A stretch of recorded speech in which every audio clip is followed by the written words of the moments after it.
Joining us now is the Home Secretary, Amber Rudd. Good morning to you, Home Secretary. Good morning. So, nice to see you. This incredibly detailed account in a very highbrow, respected German newspaper is all complete and utter gossip, and not a word of it is true. Well, I wasn't at the dinner, and the person who was at the dinner, Theresa May, has told us, yes, that it's gossip. But I think the wider Does gossip point... mean it's not true?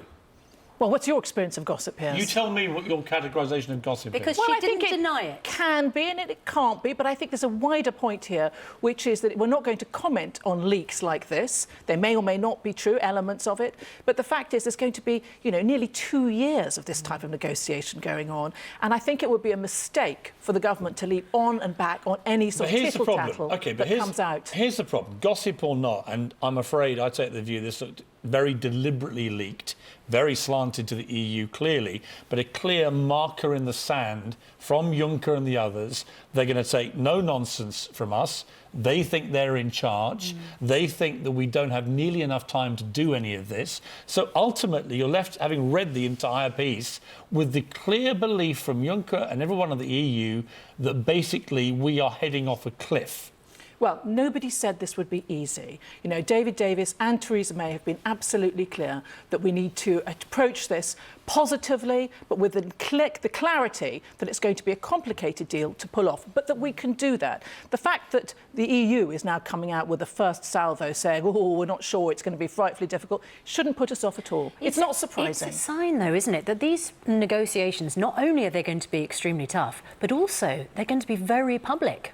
Well, we hope they won't be as public as we've seen over the past few days, because I don't think that's in their interests or in our interests. Juncker says in this piece, which may or may not be gossip, he makes it very clear he wants every step of the negotiations to be made public. I mean, that's what he's told the Prime Minister. Well, we don't know quite what he's told the Prime Minister, but we do know that there are elements of this will have to be public and there are elements that would have to be private. And what our position is, that we can be relied on to keep gossip out of the press so that we can get a fair deal for the UK and make sure that we have negotiations that are confidential with the European Union. What about the issue over EU citizens? The Prime Minister wants to get that sorted by the end of next month. Yes. He's suggested that is cloud cuckoo land. Well, I'd ask him to rethink that, if that is indeed his view, because I think it's incredibly important to be able to give the EU citizens that are here and the UK citizens living in other parts of Europe the security that they want. And I know the Prime Minister has made this a priority. The sooner we can do that, the better. It's in their interest and our interest. Can you agree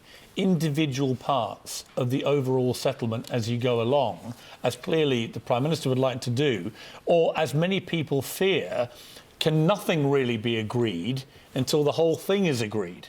Well, that is the mantra from the EU, is nothing is agreed until everything is agreed. But I think on EU citizens, they have accepted that we should be able to do that as early as possible. But we are just more ambitious than they are to be able to give EU Why citizens... would we give away... Sorry, on this, but why would we give away our trump card, which that is in many ways? Why would we say, hey, all EU citizens can come into our country as before, no problem, when that may well be a massive bargaining chip on the overall deal? Why not wait till the end? Well, that's not what we're saying. Sorry, just to correct you. It's about the 3 million who are here already and the 1 million who are UK citizens living abroad. I'm talking about you saying to the EU, as the British government, OK, everyone who's here is an EU citizen, who's not a UK national, they can all stay, right? Yes. Why would you give away such a key bargaining chip early in the negotiations? Because it's not about the 3 million, it's about the 4 million. It's about the UK citizens also living in the rest of the European Union. I get that. But also because... But isn't it better to hold... Since they will be... Look, I'm being